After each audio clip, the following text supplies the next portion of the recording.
Perkenalkan, nama saya Aisyah Fatin Hani dengan PN 2220196 pada hari Rabu tanggal 9 Oktober 2024. Di sini saya akan melakukan praktikum pengkajian menggunakan complicated grief assessment.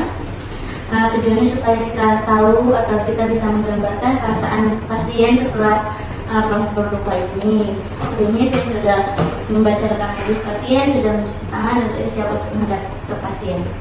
Ibu, selamat pagi. Ya, perkenalkan, nama saya Aisyah Fatin Hani yang berada di ruangan rawat ini ya, Bu. Bagaimana keadaannya, keadaan Tuhan? Ini setelah anak saya itu dari kemarin itu sering nangis, gitu baru gitu, habis itu juga nggak mau makan. Terus saya kok anak saya ini saya mau sini mau konsultasi. Itu udah dari sebulan yang lalu atau Kita udah mau sebulan tidak ada sebulan gitu ya? Terus berita kita ya sebelumnya. Ini dengan Mbak Erla ya? Iya. Ya, baik.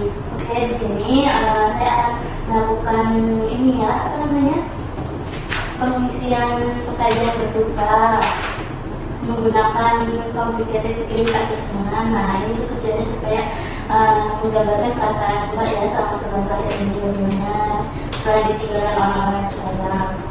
Oke, waktunya sekitar 10-15 menit dalam ini saja. Lepas bersedia, bersedia ya Mbak. Nanti kalau bersedia kita mulai ya sekarang ya. Oke, yang pertama kriteria dalam sebulan terakhir seberapa sering Anda merasa merindukan dan mendambakan seseorang yang sudah pergi? Hampir tidak pernah, jarang, terkadang setiap hari atau beberapa kali sehari? setiap hari. Setiap hari. Jadi selanjutnya dalam sebulan terakhir, apakah kerinduan itu membebani Anda atau mengganggu rutinitas harian Anda? Iya. Selanjutnya dalam sebulan terakhir sejauh mana Anda dapat menerima kematian? Yang pertama, tidak ada kesulitan menerima kematian. Kedua, sedikit kesulitan menerima kematian. Yang ketiga, beberapa rasa sulit menerima kematian. Yang keempat, kesulitan menerima kematian. Dan kelima, sangat kesulitan menerima kematian.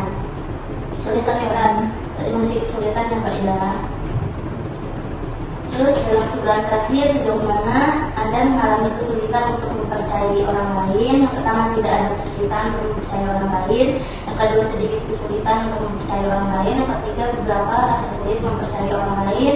Yang keempat, kesulitan mempercayai orang lain. Dan nomor 5 ini yang paling buruk, yaitu sangat kesulitan mempercayai orang lain. Sangat kesulitan.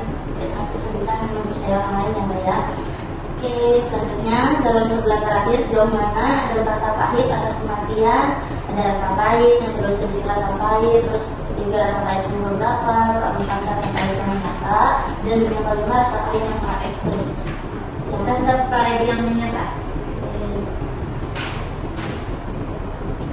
Jadi selanjutnya itu terkadang orang yang kehilangan orang yang dicintai merasa tidak nyaman untuk melanjutkan hidupnya ya Mbak ya, karena merasa kehilangan juga. Nah, dalam sebulan terakhir ini sejauh mana Anda merasa perubahan setelah mencari teman baru atau mengejar minat baru? Apakah sulit bagi sejauh mana Anda merasa hampa atau kesulitan untuk berhubungan dengan orang lain? Tidak ada rasa hampa yang pertama, yang kedua sedikit rasa hampa, yang ketiga ada rasa hampa, yang keempat ada rasa hampa yang jelas, dan kelima ada rasa hampa yang ekstrim. Rasa hampa yang ekstrim. Dalam sebulan terakhir sejauh mana Anda merasa kosong dan tidak berarti tanpa pasangan Mbak atau tidak ditinggalkan? Yang pertama, tidak ada rasa kosong atau tidak berarti. Yang kedua, sedikit ada rasa kosong atau tidak berarti. Yang ketiga, beberapa rasa kosong. Yang keempat, rasa kosong yang jelas. Dan yang kelima, rasa kosong yang ekstrim. Rasa kosong yang jelas. Oke.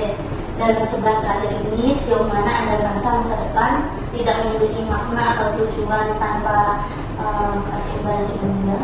Yang pertama itu tidak ada perasaan bahwa masa depan tidak memiliki tujuan. Yang kedua, sedikit perasaan bahwa masa depan tidak memiliki tujuan. Yang ketiga, beberapa perasaan bahwa masa depan tidak memiliki tujuan. Yang keempat, rasa yang jelas bahwa masa depan tidak memiliki tujuan. Yang kelima, rasa ekstrim bahwa masa depan tidak memiliki tujuan. Yang keempat, rasa yang jelas. Oke, dalam sebulan terakhir ini sejauh mana Mbak merasa gelisah atau mudah terkejut? yang satu tidak ada perasaan gelisah tertuju, yang kedua sedikit perasaan gelisah, yang ketiga beberapa perasaan gelisah, yang keempat rasa gelisah yang jelas, dan yang terakhir adalah rasa gelisah yang ekstrim. Rasa gelisah yang jelas. Ini kriteria C yang Mbak ya. Apakah kesedihan yang Mbak rasakan berpengaruh pada kehidupan sosial kayak pekerjaan atau bidang lain, misalnya membuat Mbak sulit untuk melakukan aktivitas normal setiap harinya? Iya. Yang kriteria D, apakah salah satu dari gejala di atas tadi termasuk kerinduan dan setidaknya satu gejala kriteria B berlangsung setidaknya selama 6 bulan? Mbak? Iya.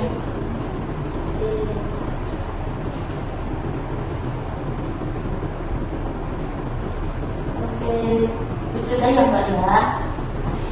Sebentar saya baik Mbak, setelah saya lihat apa yang Mbak rasakan dan saya nilai yang tadi sudah Mbak tambahkan di sini, Mbak terdiagnosis berduka yang rumit ya Mbak, karena sangat wajar sekali. Soalnya Mbak masih fase berduka. Wajar kalau misalnya Mbak masih sering nangis atau sering kepikiran, tiba-tiba melamun ya Mbak ya. Terus tidak langsung makan, itu sangat wajar sekali. Tapi saran saya jangan terlalu berlarut-larut ya Mbak. Ya, nanti juga ada masa indahnya. Memang masih berduka seperti itu. Jadi itu saja yang dapat saya sampaikan. Nanti beberapa bulan lagi atau hari kalau kita ketemu akan terus ini dan ya. Oke, apakah ada yang ditanyakan? Tidak ada. Oke, jika tidak ada yang ditanyakan, silakan kembali ke ruangan dulu. Terima kasih. Iya, sama-sama.